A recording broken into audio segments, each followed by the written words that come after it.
여러분 반갑습니다. 저는 아주대학교 의과대학 의료정보학과의 박래웅입니다.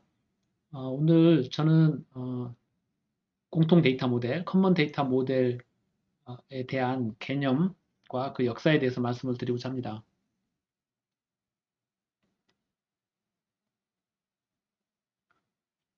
우리가 데이터를 많이 필요로 합니다. 그런데 이런 데이터를 내가 많이 가지고 있지 않기 때문에 다른 기관에 다른 사람들이 가지고 있는 데이터를 내가 가져와야 될 필요성이 있습니다. 그러나 그런 데이터를 여러 가지 여기 보시는 것처럼 여러 가지 문제가 있기 때문에 데이터를 내가 사용하기가 굉장히 어렵죠. 기술적으로는 데이터의 구조라든가 뭐 형식이 서로 다르고 질, 뭐 양이 다 다릅니다. 또 여러 가지 기술적인 한계를 가지고 있죠. 그리고 개인정보보호법 이슈도 있고 또 기관에서 이런 데이터를 기관 일부에 준다는 것에 대해서 굉장히 지금 거부감을 많이 가지고 있고요.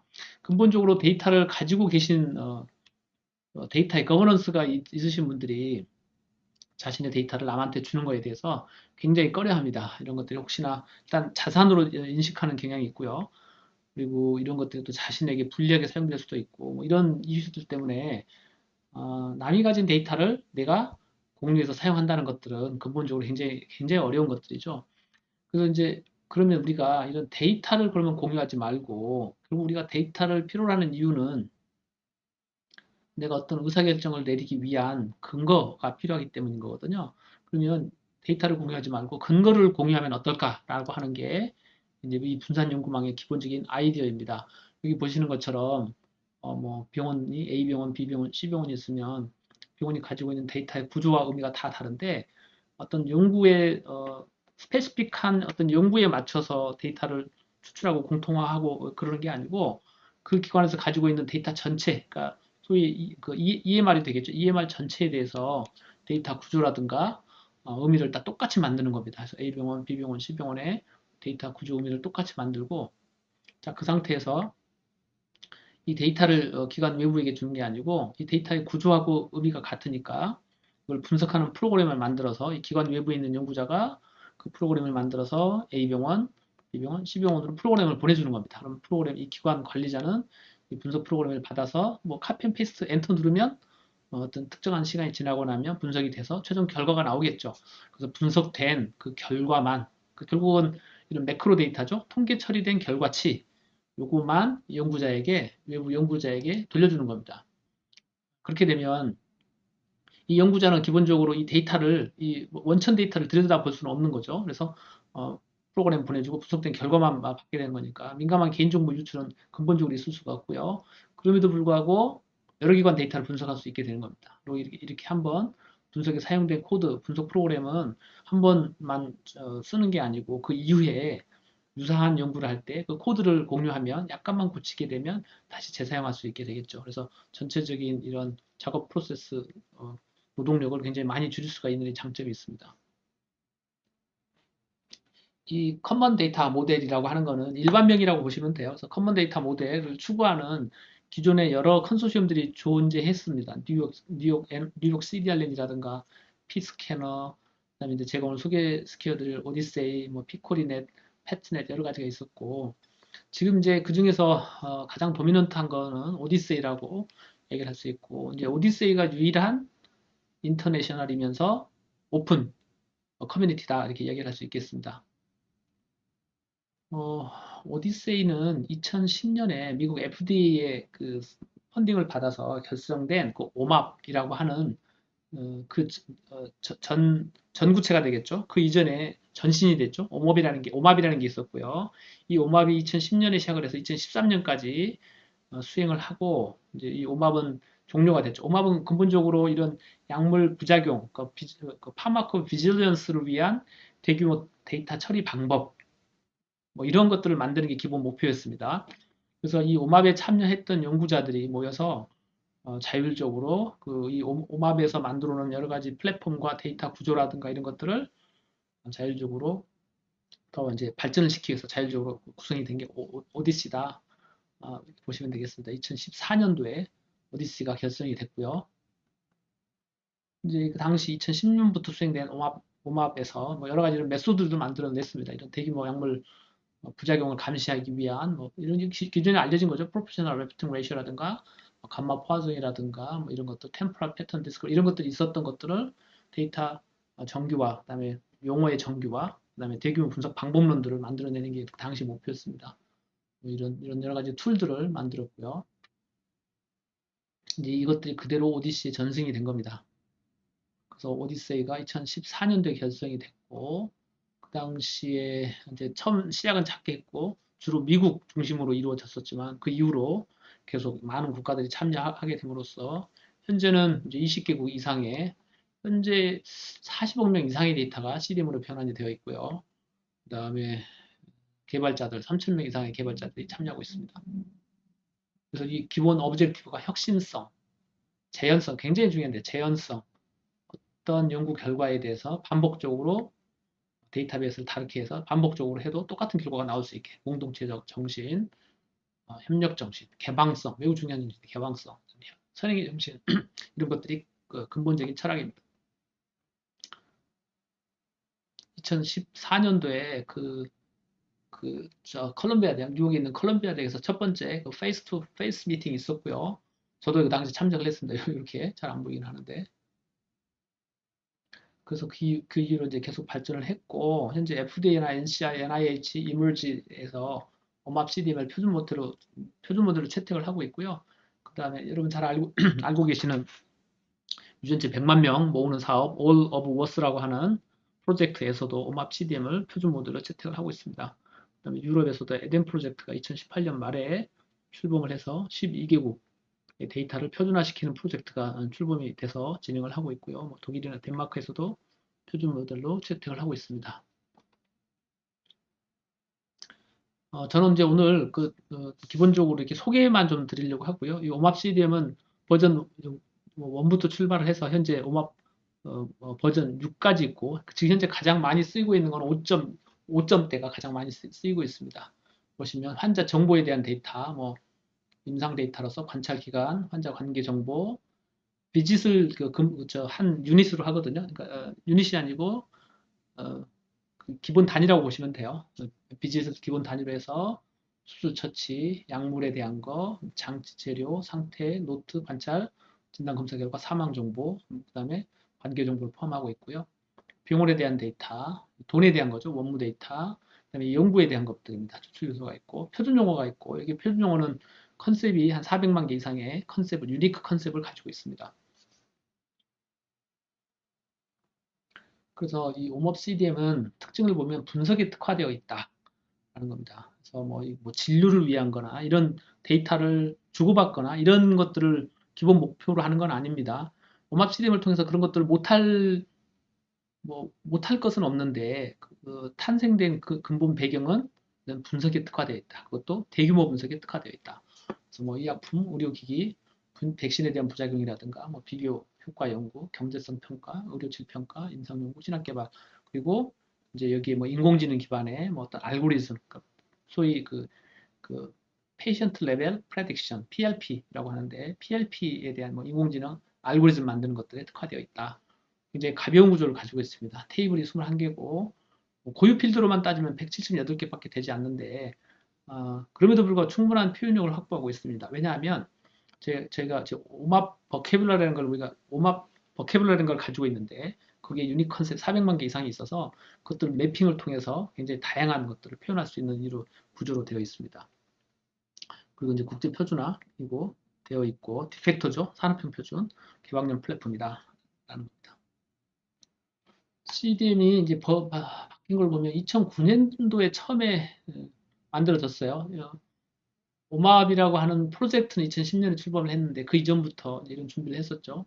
2009년도에 오마압 CDM 버전 1이 나왔고 그다음에 2000 좀 거의 뭐 그 해 말에 그다음에 버전 2가 나오고 2012년도에 4, 14년도에 5.0이 나왔고 그 이후로 5.0 이후로 굉장히 빠르게 발전을 하고 있습니다. 이제 그 이유는 이제 많은 연구자들이 들어오고 또 많이 쓰이다 보니까 유즈 케이스, 다양한 유즈 케이스가 나오고 그런 걸 담기 위해서 계속 굉장히 빠르게 발전을 하고 있죠.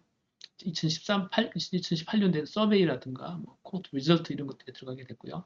현재는 6.0 근데 아직 그 많은 기관들이 6.0은 아직 채택을 하고 있지 않습니다. 이제 그 이유가 이 그 사용하는 툴들이 여러 가지 툴들이 많이 있는데 그런 툴들이 현재 5점대를 기준으로 작동을 하기 때문에 그렇습니다.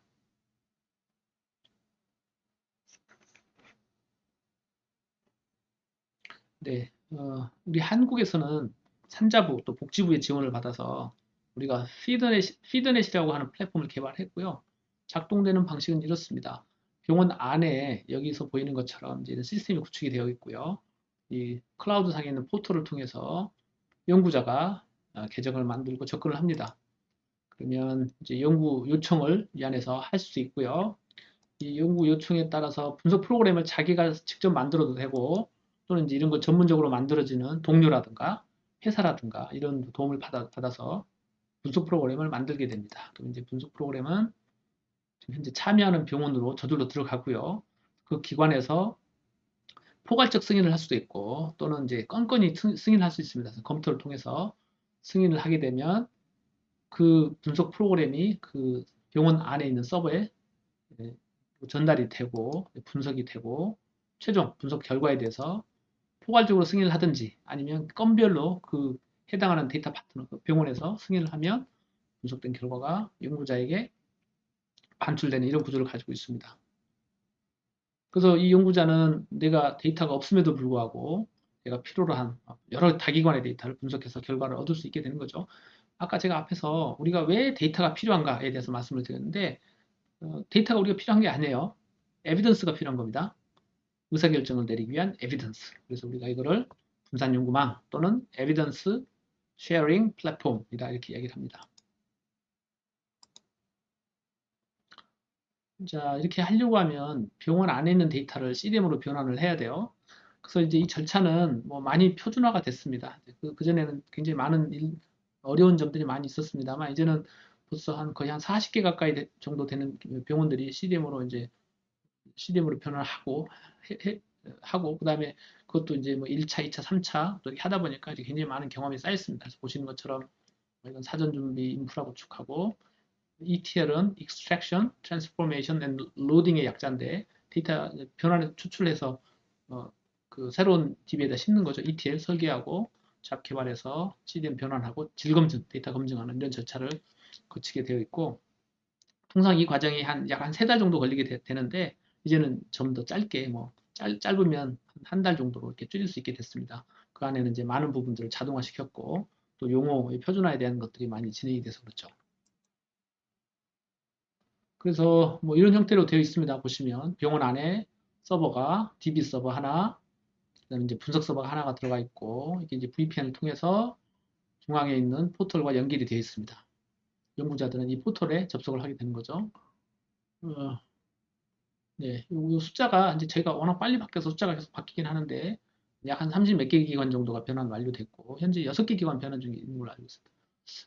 37개가 변환 완료됐고 6개가 변환 중에 있고 그다음에 아마 점속돼 있는 기관 수가 한 32개 정도 되는 것 같아요. 환자 수는 4,600만 명 정도 데이터가 CDM으로 변환이 되어 있습니다.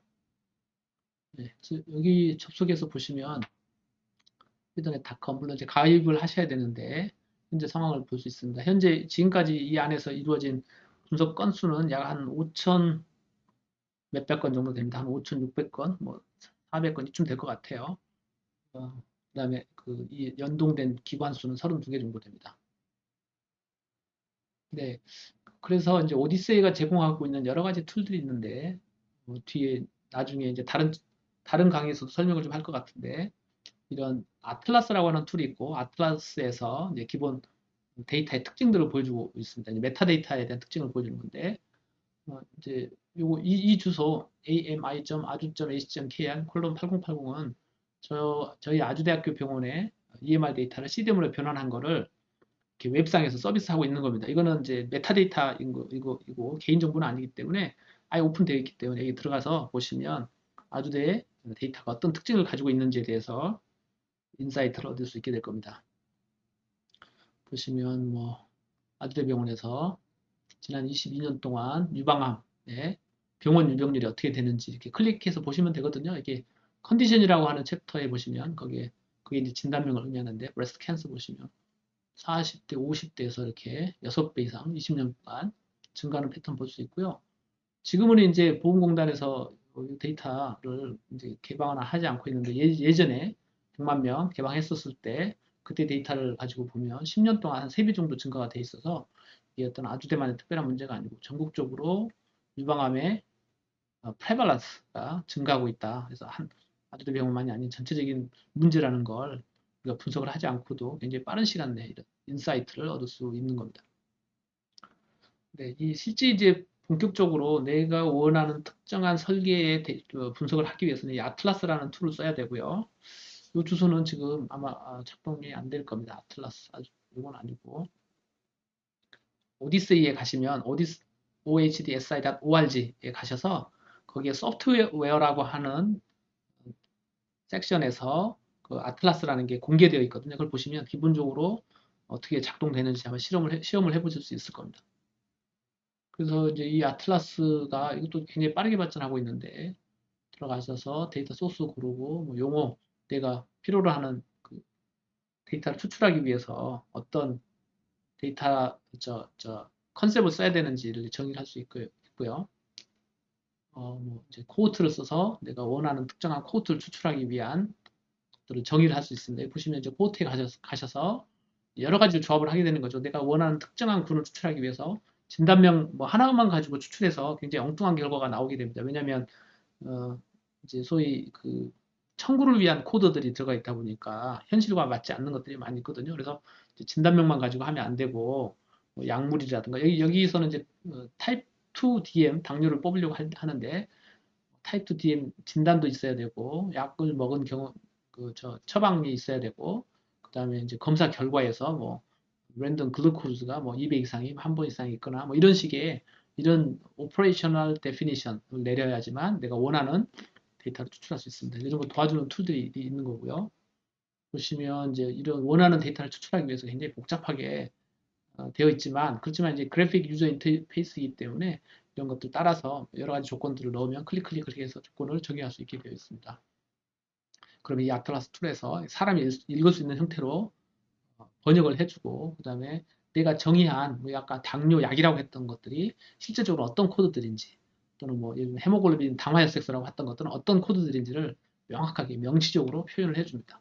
이런 것들을 서로 다른 연구자들끼리 주고받을 수 있고요. 제이슨 포맷으로 뭐 긁어서 이렇게 이메일로 보내주면 상대방이 이걸 다시 이렇게 일일이 클릭하지 않더라도 내 PC에서 똑같이 바로 이렇게 불러들일 수 있는 이런 기능도 있고요. 그다음에 이제 그림으로도 그려줍니다. 이게 인덱스 데이터 기준으로 뭐 어떤 조건들이 있고 그거를 아까 이렇게 클릭한 거를 그림으로 그려주는 기능도 있고 그다음에 이런 것도 실제 데이터를 추출할 수 있는 SQL인데요. SQL 문으로 이렇게 번역해주는 기능을 가지고 있습니다. 우리 피던넷에서는 이제 여기서 이렇게 내가 이렇게 코드 정의한 것들을 내가 원하는 기관들에 대해서 버튼을 누르면 프로그램이 저절로 해당하는 기관으로 날아가서 분석이 돼서 분석된 결과가 나에게 돌아오는 이런 구조를 가지고 있습니다. 굉장히 뭐 이렇게 프로그램을 굉장히 길게 만들어 주는 거죠. 뭐 아틀라스가 가지고 있는 여러 가지 기능 중에 하나가 또 이제 코호트 패스웨이인데 내가 추출한 그 환자들이 약을 어떤 식으로 먹는지를 보는 겁니다. 이게 안에 이게 첫 번째 약이고요. 두 번째 원이 두 번째로 먹는 약, 이게 세 번째로 먹는 약인데 여기서 보면 한 20, 한 30% 정도는 빨간색 요 약을 가장 많이 먹는다는 거죠. 첫 번째 메디케이션 먹고 그 첫 번째 이 약을 먹은 사람 중에 일부는 한 절반 정도 조금 안 되는 40%는 두 번째로 요 약을 먹는다는 겁니다. 그 다음에 그 사람들 중에서 다시 또 한 뭐 일부는 요 약을 먹고 이런 식으로 패턴을 알 수가 있어서 내가 추출한 환자들이 약을 어떤 식으로 투여하고 있는지에 대해서 한눈에 볼 수 있는 이런 툴들을 코호트 패스웨이라는 데서 제공을 하고 있습니다. 그 다음에 이게 발병률, 그 발생률을 이제 보여주는 이런 툴도 있고요.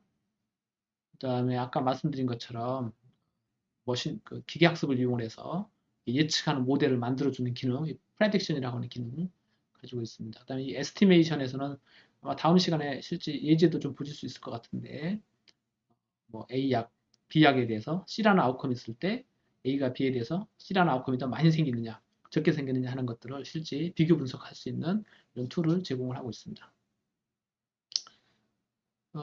약간 이건 역사인데 제가 이제 어떻게 해서 이 CDM 그 오디세이라는데 같이 합류를 하게 됐는지에 대한 겁니다. 제가 이거 2012년도 약간 오래돼서 기억이 가물가물한데 그 인테그레이티드 클리니컬 데이터 웨어하우스를 만드는 과제, 그 당시 이제 보건산업진흥원 과제를 제가 어플라이 했었는데, 이거 아이디어는 이런 겁니다. 데이터를 각 병원들, 아주대병원하고 당시에 서울성모병원하고 가천, 그다음에 아산까지였는데 각 병원들이 데이터 구조가 의미가 다 다른데 여기서 이제 CDM을 썼는데 이 CDM은 이제 오맙 CDM은 아니고 이제 저희가 자체적으로 정의한 CDM인데 이런 데이터를 표준화시키고 그러니까 CDM으로 표준화시키고 A병원, B병원 시킨 다음에 이거를 어느 병원인지 모르게 한 통으로 묶자는 겁니다. 한 통으로 세 개 병원 데이터를 CDM으로 표준화시켜서 한 통으로 묶은 다음에 여기에다가 이런 분석 툴들을 얹어서 이렇게 분석 툴을 얹어서 연구자가 이렇게 분석하게 하자 뭐 이런 개념을 가지고 당시 한 3년 정도 했던 과제인데 꽤 성공적으로 잘 진행을 했었습니다. 2012, 13년 이런 과제를 제가 진행하고 있을 때 이제 2013년도 말에 그 세계 약물 역학학회가 캐나다에서 열렸었고요. 이제 그 당시에 거기에서 좀그 패트릭 라이언하고 마타인 슈미에를 제가 만나서 제가 하고 있던 프로젝트를 좀 설명을 했고 그쪽에서 오디세이 그 당시에 이제 오맙이었는데 오맙에서 하고 있는 프로젝트를 서로 좀 설명을 하다가 서로 추구하는 방향이 굉장히 유사하다는 걸 이제 그때 깨닫고 이제 의기투합을 해서 그때부터 이제 본격적으로 저도 그 이제 오디세이에 가입을 하면서 이제 활동을 하게 된 거였습니다. 그래서 이게 서로 다른 과제였지만 이제 보건산업진흥원의 서포트로 했던 과제가 이제 결과적으로 보면 현재 우리 한국 내에서 굉장히 커진 융합 CDM의 전신이다 이렇게 볼 수 있을 것 같습니다. 그래서 그 당시에 만들었던 이제 저희 CDM 테이블인데 지금 이제 오마하고는 테이블 구조가 많이 다르긴 합니다만 이렇게 16개 테이블로 구성을 했었고 그 당시 이제 표준 용어는 구성하지 않았습니다. 왜냐하면 우리 한국 데이터였기 때문에 네, 그리고 요거는 이제 우리 한국 내에서 오디세이를 제가 진행하면서 실제 연구를 하다 보니까 예를 들면 10개 기관이 공동으로 연구를 하려고 하면 IRB를 10번을 받아야 돼요. 이게 너무 번거로운 일이지 않습니까? 그래서 심지어는 어떤 병원에서는 연구 설계를 바꾸려고 합니다. 내가 10개 병원에서 동시에 연구를 해야 되는데 어떤 특정 병원에서는 이런 연구 설계 문제가 있으니까 이렇게 바꾸라 요구를 하게 되는 거죠. 그러니까 말이 안 되는 겁니다.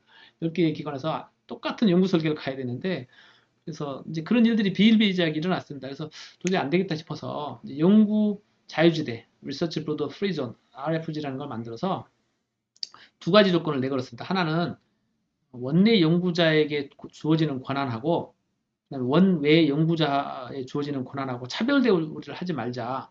병원별로 정책을 다르게 정할 수 있는데 그러나 내부 연구자, 외부 연구자를 차별하지 말자. 첫째 이거였고요. 둘째는 IRB 승인이나 심의 면제가 필요한 경우에 10개 기관, 이제 여러 기관에서 다 같이 하지 말고 어느 한 기관에서만 받으면 나머지 기관에서는 그걸 인정을 해주자. 이 두 가지였습니다. 이것도 사실 결코 쉬운 게 아니죠. 이제 그럼에도 불구하고, 이거를 제가 출범을 시켰고, 2019년 말입니다. 이때 이제, 당시 6개의 기관이 MOU를 맺었습니다. 아주대병원하고, 강원대병원, 세종병원, 전북대병원들이 이제 조그맣게 출범을 했죠. 그럼에도 불구하고 이렇게 6개 병원에 이제 6개 기관 병원장님들 이렇게 모이고 하는 게 쉽지는 않았습니다. 조그맣게 출범을 했고 이제 이게 좀 그래도 커져서 현재 11개 기관이 참여를 하고 있습니다. 이게 워낙은 그러니까 작년 말까지 한 30개 기관 정도로 이제 늘리는 게 목표이긴 했는데 이제 코비드 19 때문에 이게 적극적으로 넓히지를 늘리지를 못했죠. 근데 그러는 와중에 이제 제 페이스북에 제가 올린 건데 저희 참여 기관 중에 한 군데에서 이런 식으로 여러 기관의 IRB 받고 하는 것들이 너무 어렵다. 그다음에 이번에 그 가이드라인, 그 보건복지부에서 나온 가이드라인에 의해서 연구를 하려고 하면 데이터 위원회, 뭐 이런 것들을 심의위원회를 통과해야 된다. 이런 식의 가이드라인이 나오다 보니까 이게 너무 복잡하다는 거죠. 그리고 좀 불필요하다는 거죠. 그래서 실제 우리는 데이터를 직접 주고받는 것도 아니고 연구자는 데이터를 볼 수도 없고 익명 데이터지 않습니까? 프로그램을 보내줘서 분석이 돼서 매크로 데이터, 통계치만 가져오는 건데 이게 왜 그렇게 IRB 심의를 다 받아야 되고 또 그 데이터 심의위원회를 또 통과해야 되냐. 이게 너무 불합리하다. 그래서 이제 규제 샌드박스에다가 그 아까 말한 그 기관에서 규제 샌드박스에다가 이거 그러면 임시라도 좀 허가를 해달라 이렇게 했더니 그쪽에서 관련 기관들 개인정보보호위원회, 그다음에 보건복지부의 그 생명윤리안전과인가요? 이쪽하고 그다음에 보건의료 데이터 진흥과 이쪽에 이제 의견을 보냈고 그, 그 개인정보보호위원회에서는 의견 없음으로 이제 됐고요. 의견이 오질 않았고 보건복지부 두 개 기관에서 이런 결과를 냈습니다. 첫째는 뭐 이미 다 아시는 분이지만 그래도 보건의료 데이터 진흥과에서는 아이고 이거 나온지 모르겠네. 자, 통계값은 익명정보로서 개인정보보호법 및 보건의료 데이터 활용 가이드라인의 적용 대상이 아니다. 따라서 의료기관 내 사전에 구축된 의료 DB 플랫폼 등으로 통계값을 수출하여 기업에게 제공 분석하는 것은 가명정보의 기관의 제공 활용에 해당하지 않으므로 데이터 심의위원회 심의가 필요하지 않다라는 의견이었고요. 그 다음에 또 다른 이제 유관과인 네, 네. 생명윤리정책과에서 기본적으로 생명윤리법이 인간 대상 연구에 대해서 뭐 이런 심의를 받도록 되어 있는데 신청 내용과 같이 의료기관이 진료 등을 통해서 수집한 의무 기록에서 2차적인 거죠. 2차적으로 얻어진 통계값을 제공하는 과정에 대해서는 IRB 심의를 받을 의무를 규정하고 있지 않음. 생명윤리법 등 정부 차원의 규제사항이 아니다. 그래서 이제 저희가 깜짝 놀랄 이런 그 유권 해석을 해 주셨습니다. 그래서 저희가 이제 이런 유권 해석이 있기 때문에 저희가 생각하기에 데이터 심의위원회를 통과할 필요 없을 것 같고, 그다음에 IRB를 받을 필요가 없어서 IRB 심의 면제를 신청하면 될 것 같고요. 또는 이제 큰 틀에 봤을 때 뭐 데이터 심의 면제를 받으려고 해도 일일이 다 신청을 해야 되는데 아마 이제 협의를 통해서 그 기관 IRB에서 뭐 이거를 그 포괄적인 심의 면제 이런 것 실제 미국에서는 이제 꽤 많이 하고 있습니다. 포괄적 심의 면제 예를 들면 CDM을 통해서 이런 일정한 절차를 따라서 수행되는 연구에 대해서는 IRB에 뭐 심의나 심의 면제 신청을 하지 않아도 된다. 포괄적으로 승인한다. 뭐 이런 식의 것들이 아마 이제 많은 기관들에서 채택하게 될 것으로 생각이 됩니다. 우리 한국에서 진행되고 있는 뭐 오디시 프로젝트는 굉장히 많은 것들이 진행이 되고 있고요. 현재 참여하고 있는 기관들은 약 한 60개 이상의 기관들이 참여하고 있습니다. 포함되는 환자 수는 한 1억 명 정도 되는데 이게 이제 중복돼 있어서 그래요. 우리가 데이터를 서로 연계하지 않기 때문에 보시면 대부분의 기관들이 저희 컨소시엄에 참여하고 있다는 거고 3차 병원에 한 70% 이상이 참여하고 있습니다. 이게 이제 제가 굉장히 빨리 일을 너무 열심히 하다 보니까 숫자가 계속 바뀌어요. 그래서 요거는 이제 7월 기준이라서 그러는데 지금 이제 여기 변환 완료된 기관들 네, 그래서 32개 기관 현재 변환 완료되어 있고 그다음에 나머지 병원들 현재 변환이 진행이 되고 있습니다. 숫자가 뭐 사실 파악이 이게 워낙 빨리 바뀌기 때문에 계속 숫자가 조금씩 바뀝니다. 그리고 피던에서 연동된 기관이 현재 7월 기준으로 25개인데 지금 기준으로 아마 32개 정도 될 겁니다. 그래서 플랫폼에 연동이 돼 있어서 연구자가 접근 권한이 있을 경우에 그 해당하는 데이터를 바로 분석을 할 수 있고요. 제가 오늘 뭐 시연을 하거나 그러진 않을 텐데 지금 저희 이제 연구 자유주대에 포함된 병원들 같은 경우에는 이미 포괄적으로 승인이 나 있기 때문에 제가 아주대 소속이지만 연구 자유주대에 소속된 데이터들은 제가 무제한으로 접근해서 분석할 수 있도록 되어 있고 또 연구 자유주대에 소속된 기관의 연구자들은 상대방의 데이터를 이렇게 무제한으로 분석할 수 있도록 이미 포괄적 승인이 나 있습니다. 제가 이제 2014년 7월 달에 이제 그 13년에 연수를 가서 14년에 다시 들어왔는데 그때 한국 내에서 오디세이 CDM, 오디세이 네트워크를 좀 확장시켜야 되겠다고 해서 열심히 이제 뛰어다녔는데 2015년 말입니다. 뭐 이 정도 가천 길병원 그 당시 이제 국민건강보험공단이랑 같이 한 100만 명 됐다 CDM으로 변환하는 프로젝트를 제가 이제 수행을 했는데 삼성 서울병원, 서울 아산병원은 이제 약간 파틀리 그 당시에 참여하고 있었고 요 정도였고요. 그다음에 이제 2016년 되니까 꽤 그래도 늘었습니다. 원광대, 뭐 전북대, 원주 세브란스, 강동 성심, 그다음에 강원대가 들어왔고요. 2017년도 더 많이 늘었죠. 그래서 뭐 신평원도 그 당시에 좀 같이 했었고 보험공단, 고대 3개 기관이 들어왔고요. 차병원, 이대병원, 한양대 이렇게 들어왔습니다. 2018년도에 이제 조금 더 늘었어요. 그리고 2019년도에 이제 산자부하고 이제 복지부 과제가 출범이 되면서부터는 60개 이상으로 대폭 늘게 된 거죠. 뭐 정부의 지원이 굉장히 주요했다 이렇게 볼 수 있겠습니다. 그래서 현재 이제 진행되고 있는 프로젝트 전반적으로 보면 이제 이거 끝났습니다. 작년까지 해서 끝났는데 주로 3차 병원 중심으로 그 연구비 지원을 받는 기관이 27개고요. 연구비 지원 받지 않는 기관까지 합치면 한 40 몇 개 정도 기관이 돼요. 그 기관들을 데이터 CDM을 변환하는 프로젝트 이제 작년부로 종료가 됐고 그리고 이제 작년에 재작년에 출범을 했죠. 이때 여기 참여하지 않는 3차 병원과 2차 병원 대상으로 CDM 변환하고 클라우드로 올리는 과제. 현재 이거는 이제 올해 포함해서 2년 더 남아 있습니다. 그 기관들 데이터 변환하는 과제. 두 가지는 제가 현재 책임을 지고 있고요. 그다음에 이걸 활용하는 이 플랫폼 있는데 피드넷이라는 플랫폼이 있는데 플랫폼 고도화 과제. 그리고 데이터가 있고 플랫폼이 있으니까 서비스가 있어야 되겠죠. 그래서 다양한 이런 서비스 개발하는 과제 6개가 있습니다. 6개 서비스 개발하는 과제가 있고요. 그 다음에 이제 이거는 이제 보건복지부에서 지원하는 건데 뭐 이런 사회적 건강 위험 연구라든가 뭐 정책 개선 연구라든가 해서 약 20개의 과제가 현재 진행이 되고 있습니다.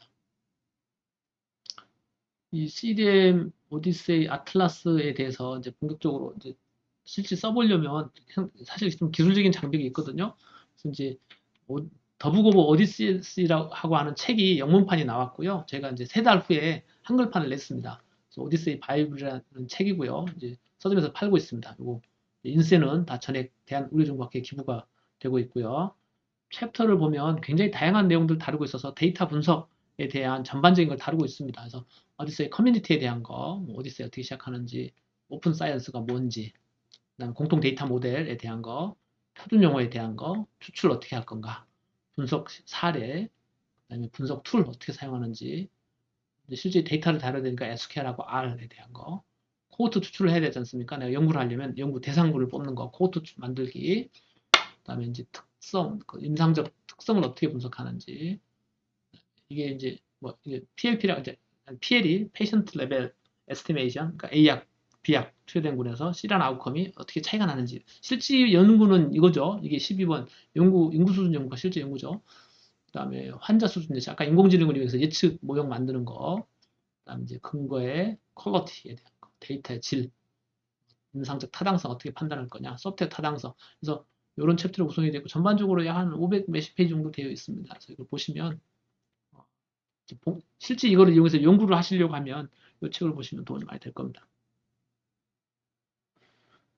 네, 그리고 이제 확장 모델을 현재 오맙 CDM은 기본적으로 정형화된 임상 데이터를 중심으로 하고 있는데 유전체 데이터가 굉장히 중요하지 않습니까? 유전체 데이터 어떻게 확장할 건지, 생체 신호, 지리 정보, 비증형 문서라든가 국가응급 환자 진료 정보, 네디스 영상 정보 이런 거 확장하는 모델들을 저희가 만들었고 이제 뒤에 이어지는 여러 어, 강의에서 이런 부분들을 조금씩 다루게 될 겁니다. 그래서 오늘은 저는 이 내용에 대해서는 설명을 하지 않겠습니다.